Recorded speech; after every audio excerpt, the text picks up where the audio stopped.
सवाल में कहा गया है कि यदि अर्थ सडनली कॉन्ट्रैक्ट कर जाए half of its present size without any change in mass, तो ड्यूरेशन ऑफ डे क्या होगा। अगर suddenly earth without changing its mass आधी रेडियस की हो जाए, तो जो आपका दिन का टाइम है घूमने का, कितने टाइम में अर्थ घूमती है, उस टाइम पे क्या फर्क पड़ेगा। देखते हैं। हमें पता है कि अर्थ के ऊपर जो टोर्क लगती है वो 0 है, तो एंगुलर मोमेंटम कंजर्व रहेगा। स्टार्टिंग में आपकी अर्थ का मास m और रेडियस r है। Moment of inertia will be 2/5 mr²। उसके बाद ये अर्थ का मास वही रहता है, रेडियस आधा हो जाता है।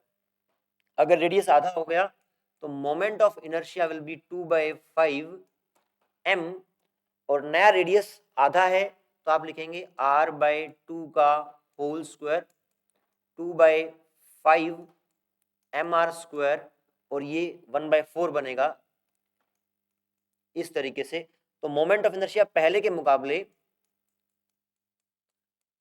1/4 हो गया। हमें पता है कि एंगुलर मोमेंटम कंजर्व रहना है। पहले आई अगर आई आपका मोमेंट ऑफ इनर्शिया था और ओमेगा एंगुलर स्पीड थी, यहाँ पे मान लेते हैं एंगुलर स्पीड ओमेगा डैश है। Conserving angular momentum I omega will be equal to I dash omega dash I omega. I dash is I/4, omega dash will be 4 omega. अगर moment of inertia 1/4 हो जाएगा तो omega 4 times हो जाएगा to keep angular momentum same. ठीक है जी।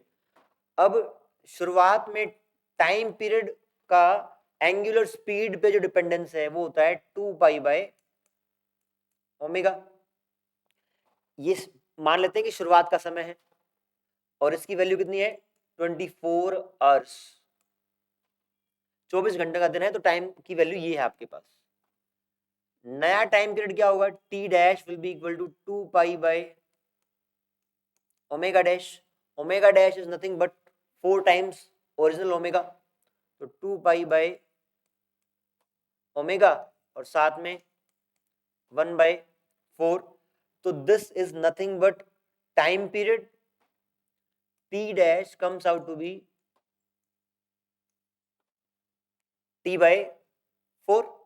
तो पहले 24 घंटे था तो उसको 1/4 करेंगे तो कितना आ जाएगा T डैश 6 आवर्स।